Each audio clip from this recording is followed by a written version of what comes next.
Welcome to my channel. Today we are going to discuss about the important theorem in circuit analysis. It's a Thevenin's theorem. Okay, so already we discussed some of the theorems in the previous videos like superposition theorem and reciprocity theorem. So similar to that, in order to solve the complex electric circuit, we may use one of the theorem. It is said to be the Thevenin's theorem. Okay, so what is the main objective of this Thevenin's theorem means? So using this theorem, we can reduce any complex network into one equivalent Thevenin's equivalent circuit. In that equivalent circuit, it consists of the equivalent voltage source and a single resistance. Okay, single total resistance RTH. Okay, so that is the aim. Any complex network, it can be reduced into one simple thing.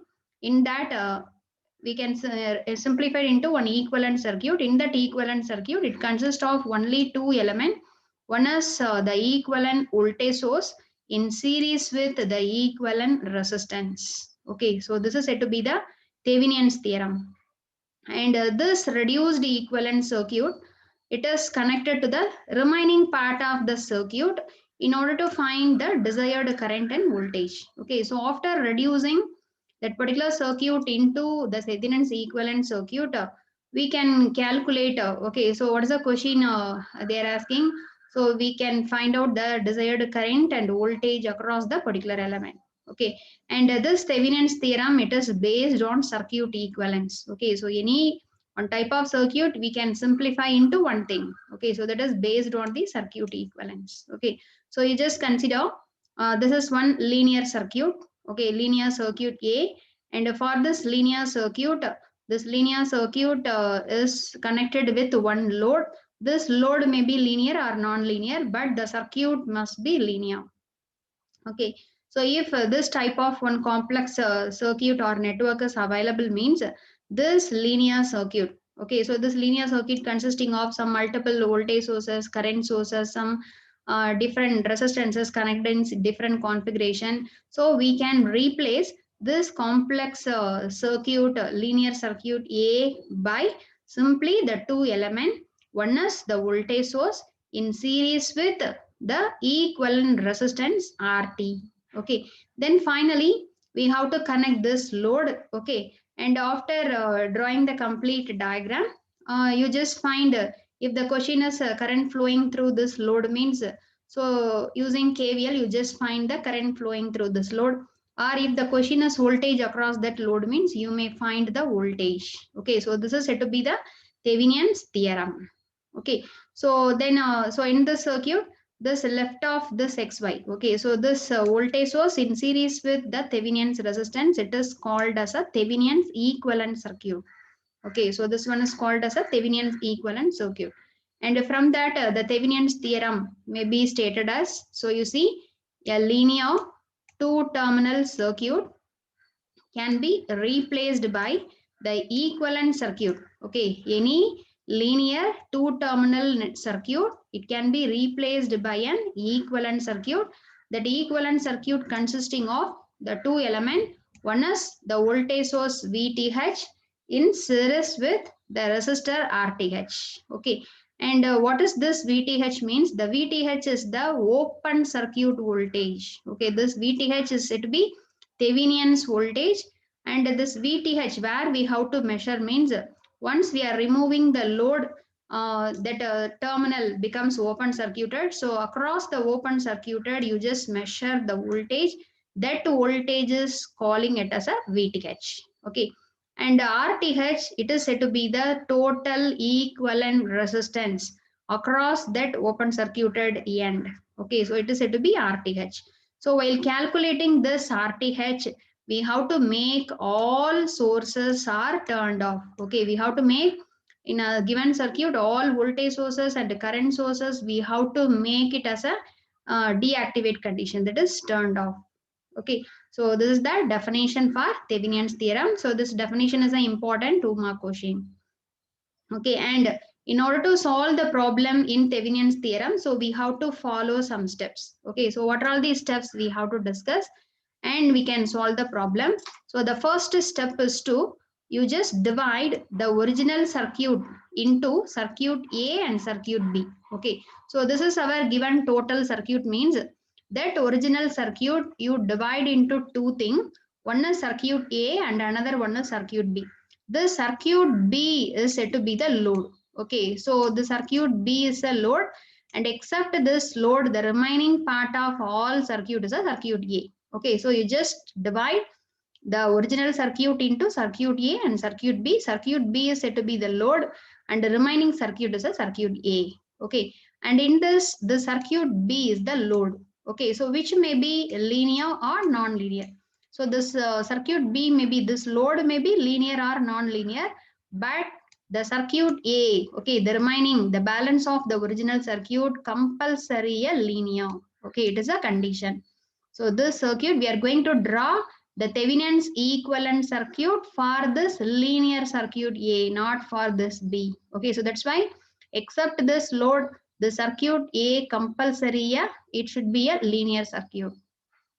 Okay, and this is the first step. So we have to split our original circuit into two things, circuit A and load. So load is said to be the circuit B. Okay, then you just remove the load. Okay, so after removing, we can get one open circuited terminal. So you just name it as a AB. Okay, and what is the step number 2 means we have to find VTH. What is VTH? VTH is said to be open circuited Thevenin's voltage. Okay, so we have to measure the voltage between this open circuited end A and B. This voltage, the voltage between this A and B, it is calling it as a VTH. Okay, so using any method, using mesh analysis, nodal analysis, or any method, you just find, you just measure the voltage between this open circuited end A and B. This is called as a VTH. Okay, and the third step is to, we have to find Thevenin's equivalent resistance RTH across this terminal A and B. So once you calculated VTH, similarly across this terminal A and B, you just find the total resistance across the terminal A and B for this circuit A using the network reduction method. Okay, so resistors in series, resistor in parallel, or star to delta, delta to conversion. So depending upon the resistors connected in our circuit, you may reduce this entire circuit into one single resistance. That single resistance, we are calling it as a Thevenin's equivalent resistance. Okay, this is the next step.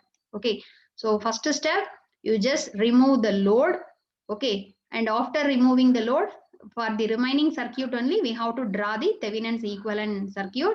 So for the that circuit A, we have to find the first one is a open circuited Thevenin's voltage. VTH we have to find out using any method. Okay, simply KVL, Ohm's law, mesh analysis, nodal analysis, you may find VTH. Then the next step is to, we have to find RTH. While calculating RTH, okay, across this terminal A and B, we have to make all independent voltage sources and current sources are deactivated. Okay, so we have to make all current sources, all voltage sources are said to be zero. Okay, that means if in one place voltage sources coming means that two terminal we have to short circuit. Okay, in the place of voltage source, so here one voltage source is available means you just replace that voltage source by short circuit. If the current source is available means you may replace that one by open circuit. Okay, if one current source available in this branch means you just remove this current source, you have to replace it with open circuit while calculating RTH. Okay, and after calculating VTH, RTH, and the next step is to, we have to draw the Thevenin's equivalent diagram. Okay, for the circuit A. Okay, so this this complex circuit A, we can replace it with, this is the Thevenin's equivalent circuit. The Thevenin's equivalent circuit consisting of the open circuited voltage VTH in series with the Thevenin's voltage RTH. Okay, that is the next step.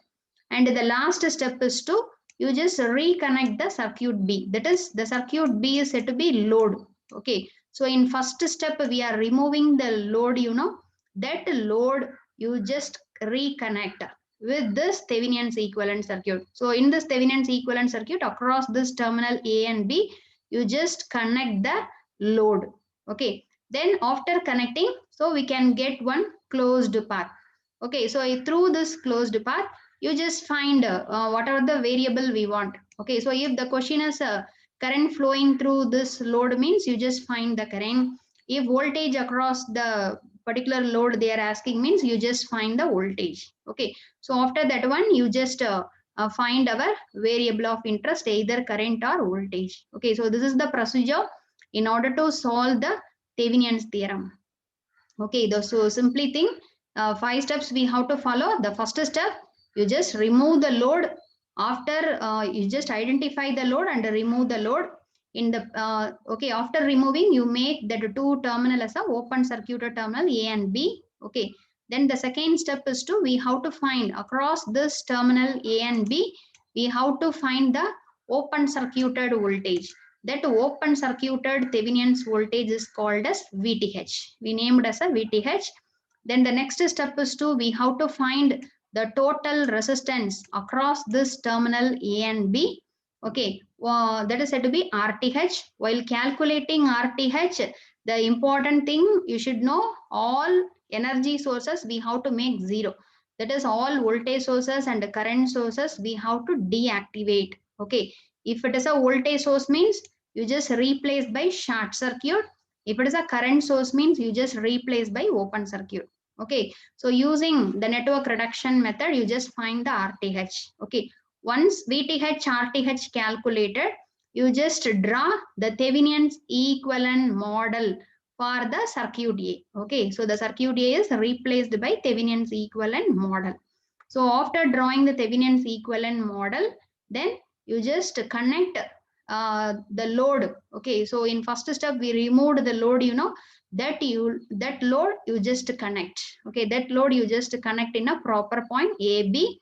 After connecting, we can get the unclosed circuit. So in that closed path, you just find our variable of interest, either current or voltage. Okay, this is the procedure in order to follow the Thevenin's theorem. Okay, and in the next video, using this thing, we are going to solve the Thevenin's theorem. Okay, Thevenin's theorem problem in the next video. Okay, so thanks for watching my channel and please subscribe my channel for more videos. Okay, thank you. We will meet in the next video with the Thevenin's problem.